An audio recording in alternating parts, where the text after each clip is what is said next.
क्या आप जानते हैं कि न्यूजीलैंड के वो कमाल के क्रिकेटर हैं ग्लेन फिलिप्स, जिनकी फील्डिंग देखकर मतलब दुनिया दंग रह जाती है। उन्हें ऑटिज्म स्पेक्ट्रम डिसऑर्डर है। जी हाँ। या ये सुना है कि इतिहास के कुछ सबसे तेज दिमाग जैसे आइंस्टीन, न्यूटन, यहाँ तक कि स्टीव जॉब्स में भी ऐसे लक्षण देखे गए थे। जी, और ये बातें हमें सोचने पर मजबूर करती हैं कि जिसे अक्सर एक चुनौती या शायद एक कमी के तौर पे देखा जाता है, क्या वो असल में कुछ और है? हाँ, एक अलग तरह की क्षमता का दरवाजा शायद। बिल्कुल। और आज हम इसी गुत्थी को थोड़ा सुलझाने की कोशिश करेंगे। हमारा विषय है ऑटिज्म, लेकिन हम सिर्फ सतही जानकारी नहीं दोहराएंगे, नहीं। बल्कि इसके गहरे पहलुओं को समझने की कोशिश करेंगे। हाँ, हमारी ये पूरी बातचीत डॉक्टर सुभाष के अनुभवों और उनके ज्ञान पर आधारित है। वो एक अनुभवी ऑक्यूपेशनल थेरेपिस्ट हैं और न्यूरोसाइंसेज व ऑटिज्म के क्षेत्र में मतलब काफी गहरी विशेषज्ञता रखते हैं। तो हमारा मकसद साफ है, ऑटिज्म की असलियत को जानना। ये है क्या असल में, इसके संकेत क्या हैं, हाँ। इससे जुड़े भ्रम या मिथक कौन से हैं जिन्हें तोड़ने की जरूरत है, क्या इसमें वाकई कोई छिपी हुई क्षमता है, और सबसे जरूरी, इसे संभाला कैसे जा सकता है। बिल्कुल। तो चलिए इस विषय की तह तक चलते हैं। तो सबसे पहला सवाल, आखिर ये ऑटिज्म है क्या? देखिए, इसको ऐसे समझें कि ये एक न्यूरो डेवलपमेंटल स्थिति है। मतलब दिमाग का विकास हो रहा है, पर शायद उस तय रास्ते पे नहीं जिस पर ज्यादातर लोगों का होता है। अच्छा। ये कोई बीमारी नहीं है, बिल्कुल नहीं। ये दिमाग के काम करने का एक अलग तरीका है। दिमाग चीजों को समझता है, पर कभी कभी उसकी समझ, वो क्या कहते हैं, खुद के प्रति ज्यादा केंद्रित हो जाती है। तो ये अलग तरीका व्यवहार में कैसे नजर आता है? क्या संकेत होते हैं इसके? हाँ, कुछ आम संकेत हैं जिन पर ध्यान दिया जा सकता है। जैसे बच्चा शायद अपनी ही दुनिया में खोया हुआ लगे, या तो बहुत शांत गुमसुम हो, या फिर इसके बिल्कुल उलट बेहद चंचल और हाइपर एक्टिव। अच्छा, दोनों तरह के हो सकते हैं। जी हाँ, ध्यान लगाने में मुश्किल हो सकती है, और दूसरों से नजरें मिलाने में झिझक या पूरी तरह बचना, आई कांटेक्ट अवॉइड करना जिसे कहते हैं। और बातचीत या भाषा के विकास में मतलब वो कैसे प्रभावित होता है? हाँ, वो भी। भाषा का विकास या तो देर से होता है या होता ही नहीं, या फिर पैटर्न थोड़ा अलग होता है। अलग पैटर्न मतलब? जिसे हो सकते हैं बच्चा सुने हुए शब्द दोहराएं, एकोलेलिया जिसे कहते हैं, लेकिन उनका मतलब न समझे। नाम पुकारने पर शायद कोई प्रतिक्रिया न दे। दूसरे बच्चों के साथ घुलने मिलने या खेलने में उसे दिलचस्पी ना हो, या मुश्किल आए। कुछ खास तरह के व्यवहार भी होते हैं, शायद आपने बताया था। बिल्कुल, कुछ व्यवहार बार बार दोहराए जा सकते हैं। रेपिटेटिव बिहेवियर, जैसे गोल गोल घूमना, हाँ। खिलौनों या चीजों को एक सीधी लाइन में लगाते रहना, पंखे या पहियों जैसी घूमती चीजों को घंटों तक देखते रहना, पंजों के बल चलना, टो वॉकिंग, या हाथों को अजीब तरह से फड़फड़ाना या हिलाना, हैंड फ्लैपिंग। अच्छा, तो ये वो शुरुआती इशारे हैं जिन पर पेरेंट्स ध्यान दे सकते हैं। हाँ, बिल्कुल। अर्ली साइंस जिन्हें कहते हैं, इन पर गौर करना जरूरी है। ये जानना जरूरी है कि ध्यान किस पर देना है। लेकिन ये स्थिति कितनी आम है? भारत में क्या आंकड़े हैं, कुछ आइडिया है? आंकड़े वाकई ध्यान खींचने वाले हैं। हाल की रिसर्च, जैसे एम्स दिल्ली का अध्ययन हुआ था, वो इशारा करती है कि भारत में लगभग हर 54 बच्चों में से एक में ऑटिज्म स्पेक्ट्रम का कोई ना कोई रूप मौजूद है। हर 54 में से एक? जी। ओह। जी, और ये आंकड़ा पहले कम था, काफी कम। कभी 95 में एक था, फिर 68 में एक, और अब ये 54 में एक तक आ गया है। बाप रे। बल्कि कुछ स्थानीय शोध, जैसे इंदौर में हुआ एक अध्ययन, वो तो ये आंकड़ा 36 में एक तक बताता है। 36 में एक? ये तो बहुत तेजी से बढ़ता हुआ आंकड़ा लग रहा है। क्या इसकी कोई खास वजह समझ में आती है? देखिए, वजहें तो कई हो सकती हैं। एक तो ये कि अब जागरूकता बढ़ी है, तो पहचान के मामले भी ज्यादा सामने आ रहे हों। हाँ, ये भी है। लेकिन एक पहलू जिस पर आजकल काफी चर्चा हो रही है, वो है वर्चुअल ऑटिज्म। वर्चुअल ऑटिज्म, ये क्या है? मतलब खासकर कोविड के बाद बच्चों का स्क्रीन टाइम बहुत ज्यादा बढ़ गया है। हाँ, वो तो है। और एकल परिवारों में, न्यूक्लियर फैमिलीज में, बच्चे अक्सर अकेले होते हैं, सामाजिक मेलजोल कम हो पाता है, तो ये अलगाव और स्क्रीन का अत्यधिक इस्तेमाल भी कुछ बच्चों में ऑटिज्म जैसे लक्षणों को उभार सकता है या शायद बढ़ा सकता है। ये बहुत अहम बात है, खासकर आज के डिजिटल दौर में। अच्छा, अब उस सवाल पर आते हैं जो अक्सर महान हस्तियों के जिक्र के साथ उठता है, आइंस्टीन, न्यूटन, जॉब्स। क्या ऑटिज्म को एक बीमारी की तरह देखना चाहिए, या जैसा कि कुछ लोग कहते हैं ये एक तरह की सुपर पावर हो सकती है? जैसे मैंने कहा, ये दिमाग के काम करने का एक अलग तरीका है। और हाँ, सुपर पावर वाली बात में भी दम है अगर उसे सही संदर्भ में समझे। ऑटिज्म स्पेक्ट्रम डिसऑर्डर यानी ASD एक बहुत व्यापक शब्द है, एक अम्ब्रेला टर्म है, समझिए। अच्छा। इसके तहत व्यवहार और विकास से जुड़ी कई अलग अलग स्थितियां आती हैं। जैसे रेड सिंड्रोम है, एस्पर्गर सिंड्रोम है, जिसे अब ASD का ही हिस्सा माना जाता है। हाँ, सुना है। ADHD यानी attention deficit hyper activity disorder या सेंसरी प्रोसेसिंग डिसऑर्डर जैसे लक्षण भी इसमें शामिल हो सकते हैं। पर यह समझना जरूरी है कि ये कोई मानसिक विकलांगता यानी मेंटल डिसेबिलिटी नहीं है। तो सुपर पावर वाली बात को थोड़ा और खोलेंगे, कैसे? असल में ऑटिज्म वाले कई व्यक्तियों में असाधारण क्षमताएं हो सकती हैं, जैसे किसी एक विषय पर गहरा और तीव्र फोकस, पैटर्न पहचानने की अद्भुत क्षमता या जबरदस्त याददाश्त। अच्छा।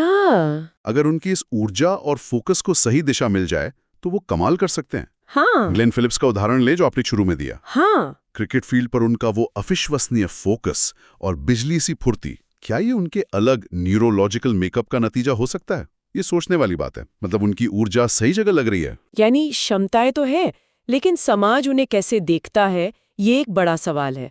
स्रोत में आपने छोटू, मोटू, पागल जैसे लेबल्स का जिक्र किया था। हाँ, जो दिखाता है कि समाज अक्सर अलग दिखने वालों के साथ कैसा बर्ताव करता है। बिल्कुल। समाज में अक्सर जो चीज नॉर्मल के दायरे से बाहर होती है उसे अजीब या गलत मान लिया जाता है।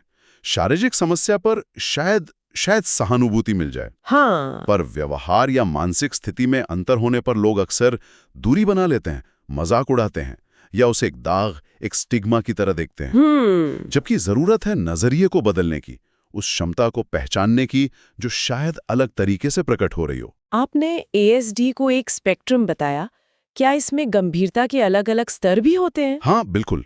ये एक स्पेक्ट्रम है तो जाहिर है इसमें गंभीरता अलग अलग होती है। इसे हम मोटे तौर पर कुछ स्तरों में बांट सकते हैं समझने के लिए। अच्छा। एक होता है ट्रेट्स, मतलब ऑटिज्म के कुछ हल्के लक्षण हैं जो शायद ज्यादा असर ना डाले जिंदगी पर और समय के साथ कम भी हो जाएं। ठीक है। फिर आता है माइल्ड या हल्का ऑटिज्म। यहाँ लक्षण मौजूद हैं पर व्यक्ति को ज्यादा मदद की जरूरत नहीं पड़ती, शायद थोड़ी बहुत। मॉडरेट या मध्यम स्तर पर लक्षणों का असर ज्यादा होता है और व्यक्ति को दैनिक जीवन में कुछ सहायता, कुछ सपोर्ट चाहिए होती है। और फिर सिवियर या गंभीर ऑटिज्म। इसमें लक्षण बहुत तीव्र होते हैं और व्यक्ति को संवाद में, सामाजिक व्यवहार में और रोजमर्रा के कामों में काफी ज्यादा मदद और समर्थन की जरूरत पड़ती है। ये समझना जरूरी है कि ये एक स्पेक्ट्रम है, मतलब एक जैसा नहीं होता सबके लिए। बिल्कुल। अब बात करते हैं जल्दी पहचान की। सबसे पहले किस उम्र में ऑटिज्म के संकेत पकड़े जा सकते हैं? संकेत तो जैसा मैंने कहा 1.5 साल, मतलब 1.5 ईयर्स की उम्र में भी दिखने लग सकते हैं और जितनी जल्दी इन पर ध्यान दिया जाए उतना ही बेहतर। तो माता पिता किन खास बातों पर गौर कर सकते हैं इस छोटी उम्र में? कुछ चीजें नोट की जा सकती हैं, जैसे क्या बच्चा नजरें मिलाकर मुस्कुरा रहा है, कोई प्रतिक्रिया दे रहा है माँ बाप को देखकर, जब उसका नाम पुकारा जाए तो क्या वो पलटकर देखता है आवाज की तरफ, क्या वो आपकी आवाज या हाव भाव की नकल करने की कोशिश कर रहा है, जैसे टाटा, बाय बाय या आसान शब्द ममा, पापा। अच्छा। क्या वो इशारे समझता या करता है, जैसे उंगली से कुछ दिखाना, पॉइंट करना या हाई फाइव करना। दूसरे बच्चों में रुचि दिखा रहा है या उनके पास जाने पर खुश हो रहा है। या फिर कहीं वो बहुत ज्यादा शांत, खोया खोया रहता है या इसके उलट बहुत ज्यादा बेचैन और चिड़चिड़ा।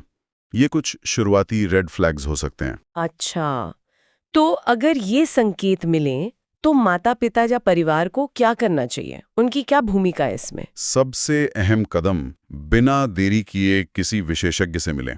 किस तरह के विशेषज्ञ? जैसे पीडियाट्रिक न्यूरोलॉजिस्ट या डेवलपमेंटल पीडियाट्रिशियन या चाइल्ड साइकोलॉजिस्ट, साइकियाट्रिस्ट या फिर क्वालिफाइड ऑक्यूपेशनल थेरेपिस्ट।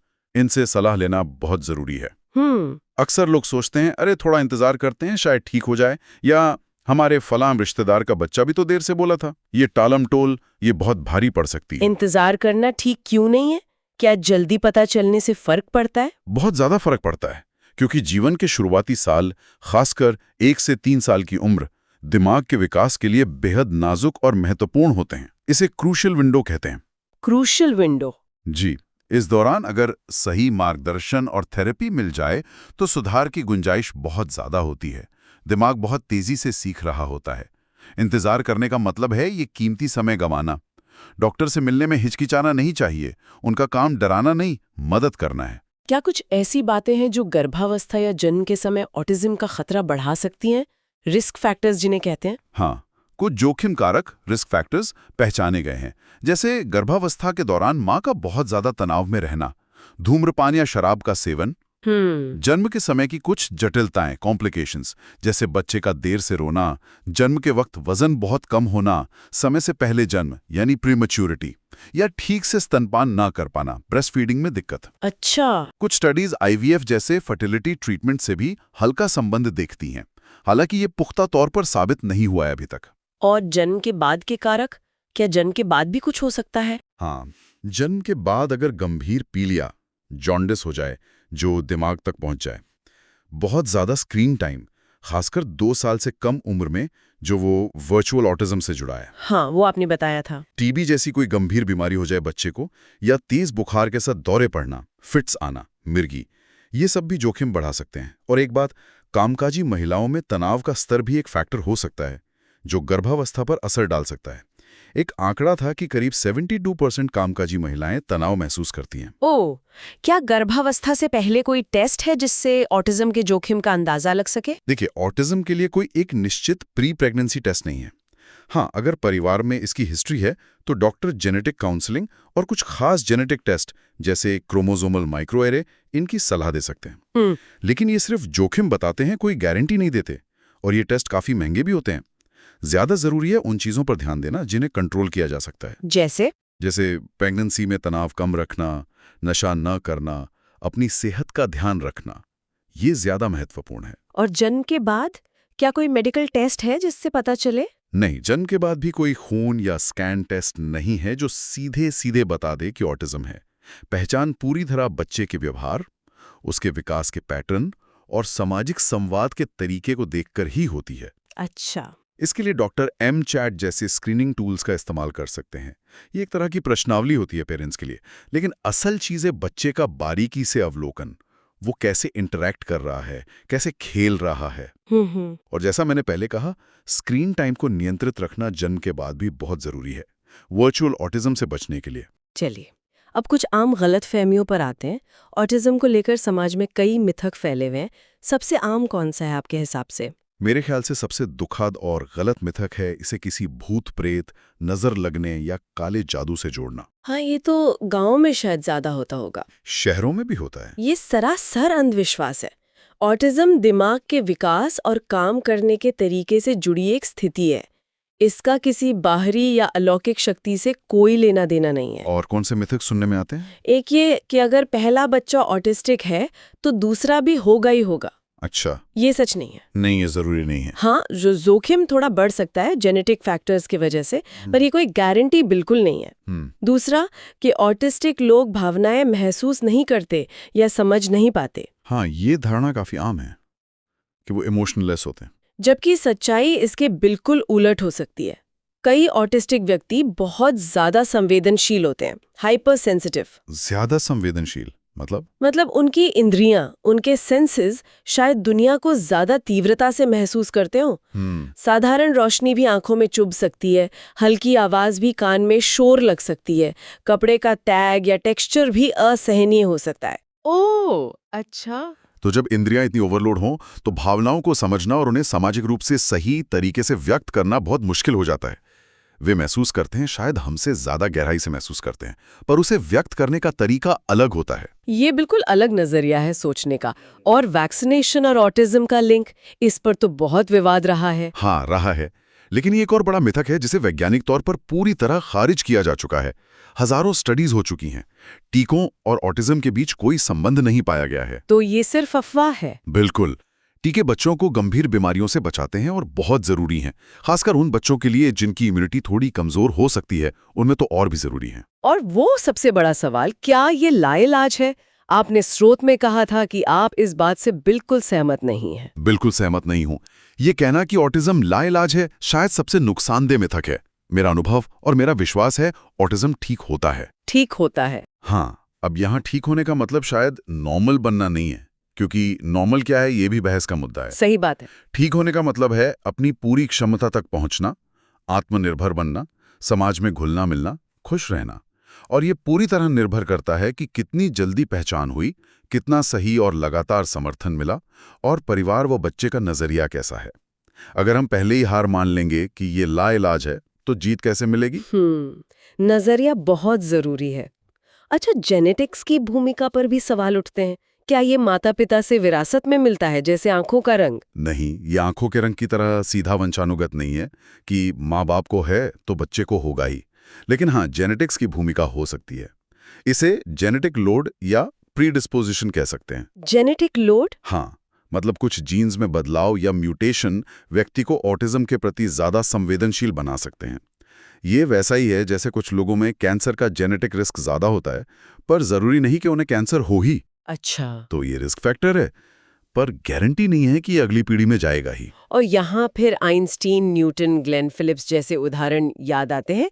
अगर सही सपोर्ट मिले तो ये अलग ऑपरेटिंग सिस्टम वाकई कमाल कर सकता है। बिल्कुल, सही माहौल, समझ और मार्गदर्शन मिले तो ये तथाकथित कमी असल में एक अनोखी ताकत बन सकती है। अगर ये ठीक हो सकता है या इसमें सुधार संभव है जैसा आप कह रहे हैं, तो इसमें कितना समय लगता है? कौन सी थेरेपी काम करती हैं? देखिए, कोई तय समय सीमा देना नामुमकिन है।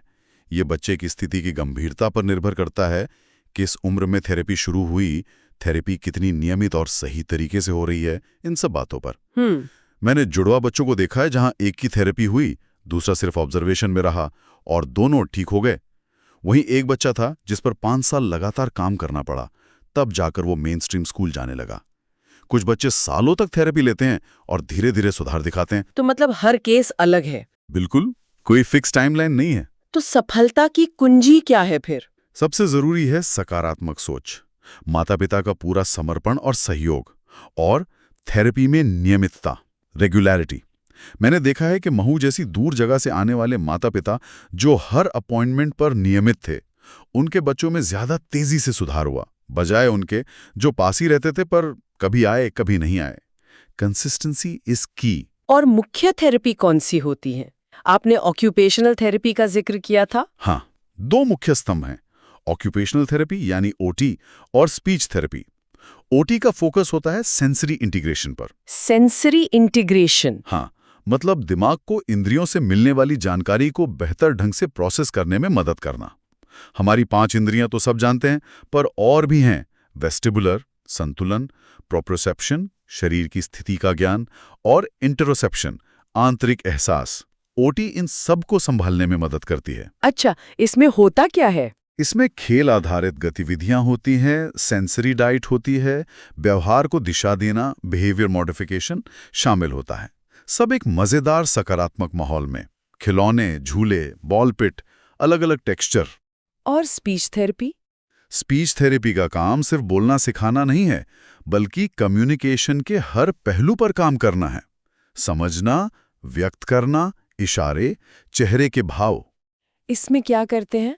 इसमें फूंक मारने वाले खेल, जीभ और मुंह की कसरत, आवाजों की नकल, तस्वीरों, फ्लैश कार्ड्स का इस्तेमाल, चबाने की कसरत, कड़क और नरम चीजें चबाना, सीटी बजाना, ऐसी कई चीजें शामिल हो सकती हैं। क्या दवाओं की भी कोई भूमिका है? मेडिसिन्स? हाँ, कभी कभी, खासकर अगर बच्चे में बहुत ज्यादा चिड़चिड़ापन है, आक्रामकता है, या हाइपर एक्टिविटी कंट्रोल नहीं हो रही है, या फिर साथ में मिर्गी जैसी कोई और समस्या है, तो डॉक्टर जरूरत पड़ने पर दवाएं दे सकते हैं। कई पेरेंट्स दवाओं से डरते हैं कि आदत पड़ जाएगी। हाँ, ये डर होता है, लेकिन जरूरी यह है कि डॉक्टर की सलाह का सख्ती से पालन किया जाए। उनके बताए बिना ना तो दवा शुरू करनी चाहिए, ना बंद करनी चाहिए, और ना ही डोज बदलनी चाहिए। जरूरत खत्म होने पर डॉक्टर खुद ही कमियां बंद कर देंगे। वैकल्पिक उपचार जैसे होम्योपैथी या आयुर्वेद के बारे में क्या? कुछ लोग इन्हें सहायक उपचार, एड ऑन थेरेपी के तौर पर आजमाते हैं। आयुर्वेद में ब्राह्मी या अश्वगंधा जैसी जड़ी बूटियों का जिक्र आता है, एकाग्रता बढ़ाने या शांत करने के लिए। ये शायद कुछ फायदा करें, खासकर पेट की सेहत या एकाग्रता में। लेकिन मुख्य इलाज की जगह नहीं ले सकते। नहीं, इन्हें मुख्य थेरेपी या डॉक्टर द्वारा दी गई एलोपैथी दवाओं का विकल्प नहीं मानना चाहिए। जो भी करें, अपने डॉक्टर या थेरेपिस्ट की सलाह से करें। ऑटिस्टिक बच्चे कई बार बहुत परेशान या उत्तेजित हो जाते हैं, जिसे मेल्टडाउन कहते हैं। इसे कैसे संभालें? हाँ, मेल्टडाउन होते हैं। पहले तो ट्रिगर पहचानने की कोशिश करें। क्या कोई तेज आवाज है, रोशनी ज़्यादा चुभ रही है, क्या बच्चे को भूख लगी है या प्यास, या वो अपनी कोई जरूरत बता नहीं पा रहा। कारण समझना जरूरी है। बिल्कुल। कारण समझ आने पर शांत करने की तकनीकें अपनाएं।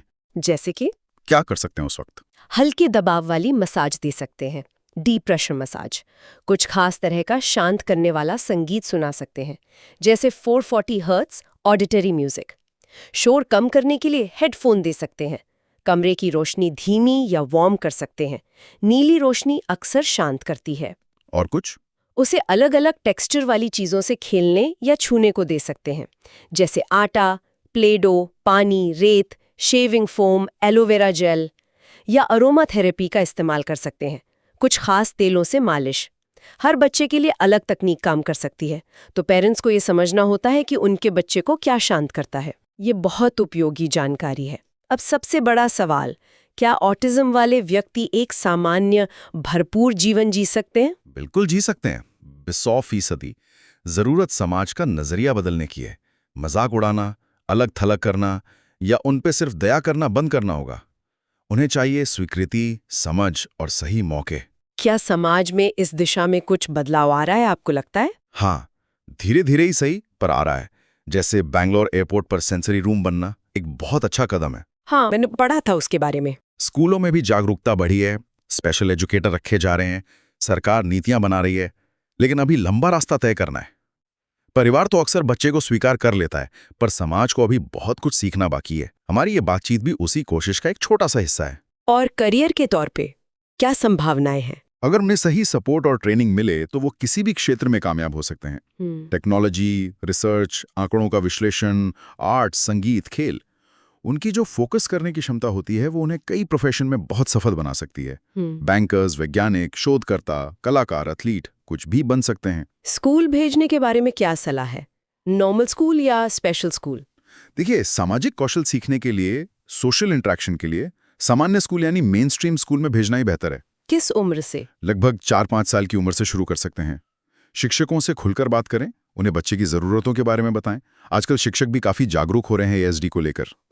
हाँ, ये ध्यान रखना है कि बहुत ज्यादा अकादमिक दबाव या सिर्फ लिखने पर जोर देने से बचना चाहिए। शुरू में सरकारी नीतियां भी विशेष जरूरतों वाले बच्चों के लिए स्कूल में कुछ छूट और सहायता, अकोमोडेशन प्रदान करती हैं। सही। डॉक्टर या थेरेपिस्ट ढूंढना भी एक चुनौती हो सकती है पेरेंट्स के लिए, इस पे क्या कहेंगे? ये बहुत बहुत जरूरी कदम है।